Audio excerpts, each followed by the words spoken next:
Mackenzie Johnston with Cattle News Central, bringing you your July 12th cattle industry headlines. Brought to you by 4T Ag Insurance, your go-to contractor for ag insurance. Colt Tritt, he is the owner and operator of 4T Ag. He is a one-man show. He himself ranches like the rest of us, so he understands all the risks that go along with the livestock industry. If your operation is not already enrolled in PRF insurance, now would be a great time to reach out to 4T Ag and get enrolled. And if you want to learn more about 4T Ag and everything they have to offer, head on over to their website, www.4tag.net. That is the number 4, TAG.net.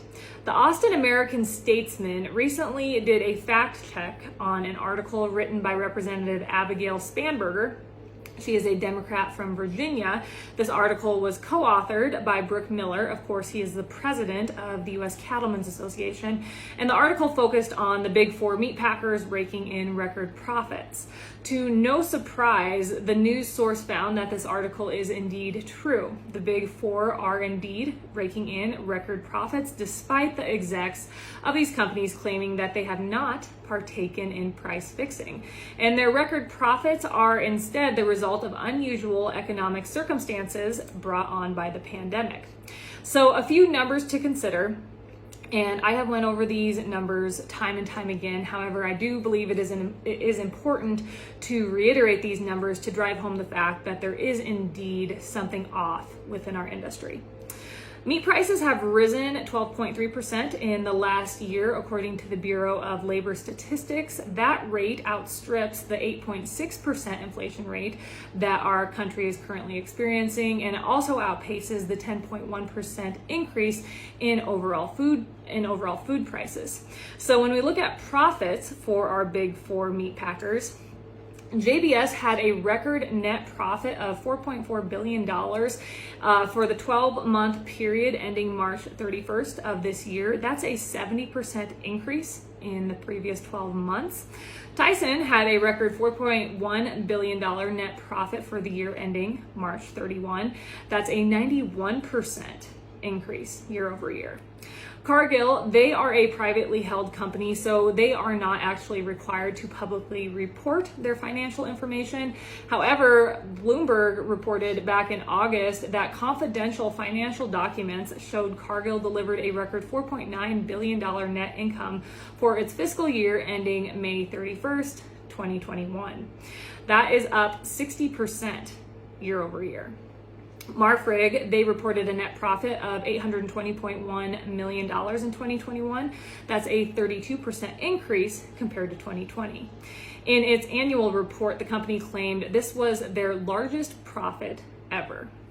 Even with all of this data, the packers claim an oversupply of cattle in recent years pushed meat prices down and left cattle producers with more livestock than they could sell.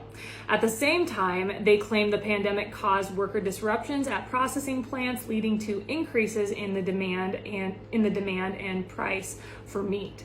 And finally, they also claim inflation has increased processing and transportation costs, and those added expenses have been passed on to the consumer. This update is also sponsored by Ag Risk Advisors. They manage your risk so you can manage your operation. With the weather being so unstable, there is no better time to look into coverage for your feed crops. The annual forage deadline is right around the corner. With their state-of-the-art technology and second-to-none customer service, you can be confident that your policy is in good hands. Ag Risk Advisors, risks averted, legacies preserved. Meeting Place has reported Megan Kingsbury, CEO of Western Legacy Development Corporation, the company that is planning to build a $1.1 billion beef processing plant near Rapid City, South Dakota. They recently answered questions from community members in Wall, South Dakota last week. According to Kingsbury, the majority of the products produced by the plant would be destined for large food service customers rather than retail stores. Kingsbury went on to explain that the livestock, both cattle and bison, would be purchased through cash trade sales rather than AMAs. When asked about the ability of the facility to procure more than 2 million cattle, costing about $60 million a year, Kingsbury said she has the private capital needed to support the project without asking for government funding. In this article, it did not touch on the fact if anyone asked where this large labor force is going to be housed and where the labor force is going to come from. That is a question that a lot of people have been asking. I believe this facility will require 2,500 workers, and also it has also been reported that affordable housing in Rapid is definitely suffering from a shortage.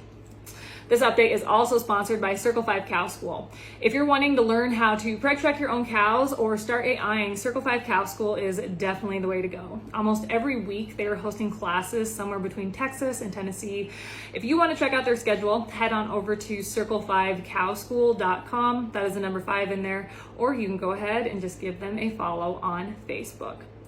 Fox News has reported Biden's Justice Department is suing Arizona over a law that will take effect on January 1st of 2023 that would require voters to provide proof of American citizenship to cast ballots in federal elections. The DOJ's complaint claims the law violates the National Voter Registration Act of 1993 and the 1964 Civil Rights Act. Furthermore, the complaint alleges the law would throw thousands of voters off the rolls. So essentially, what the DOJ is saying here is that they believe this law is an unnecessary requirement that would make it harder for eligible voters to vote. They want people to be able to just walk in to a voting facility without any ID, without any proof that they're actually an American citizen, and be able to vote. Keep in mind, the DOJ is coming out against this law at a time when our country is experiencing a horrific border crisis. Immigration arrests along the U.S.-Mexico border rose in May to the highest levels ever recorded. The Border Patrol made a whopping 239,416 arrests along the border back in May. Almost 100,000 of those illegals were then released into our country. And keep in mind, these numbers are just what the Border Patrol has recorded, what they have caught at the border. There are thousands upon thousands of illegals entering our country every day because our administration has basically just opened up the gates and said, come on in. And then when they want to make sure that we have honest, straightforward elections that do require you to prove who you are, to require you to prove you are an American citizen, the Biden administration, they don't want that. They want people to just be able to walk in and vote. Just another ridiculous move by our administration. That is all I have for you guys this morning. You guys have yourself a wonderful day. I'll catch you later.